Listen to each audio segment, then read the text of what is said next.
Bonjour à tous, j'espère que vous allez bien. Aujourd'hui, on va parler d'un sujet important qui est le christianisme en Éthiopie.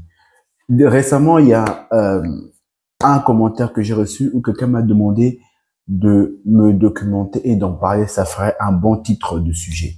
Ben, figurez-vous que j'en ai parlé, mais je n'ai pas parlé précisément. Et en fait, le christianisme en Éthiopie, ce sont les Européens, donc l'Empire romain, précisément orthodoxe, qu'il a ramené au IVe siècle. Et du coup, l'histoire est encore plus longue, mais je me limite à ça parce que puisqu'ils l'ont ramené et puisqu'après, l'Éthiopie l'a adopté après, pour après la modifier et créer une version pour eux parce qu'ils n'arrivaient pas à bien assimiler l'ancienne version, alors ils ont voulu créer un christianisme orthodoxe éthiopien. Même eux disent que l'ancienne église éthiopienne, c'est une église orthodoxe et c'est grâce à l'Empire romain.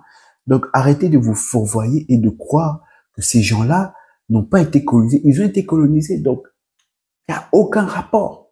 Aucun rapport. Arrêtez de chercher à légitimiser le christianisme qui s'est imposé par le meurtre, la barbarie, la violence, et j'en passe.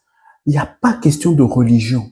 Il y a question de spiritualité authentique africaine que l'homme noir doit suivre. Parce que s'il n'y a que la spiritualité qui va nous remettre sur notre chemin, qui est notre identité, que l'homme noir s'est oublié lui-même au fur des siècles et des années, des millénaires d'esclavage. Donc on doit comprendre tout cela, enfin des siècles d'esclavage. Donc on doit comprendre tout ça.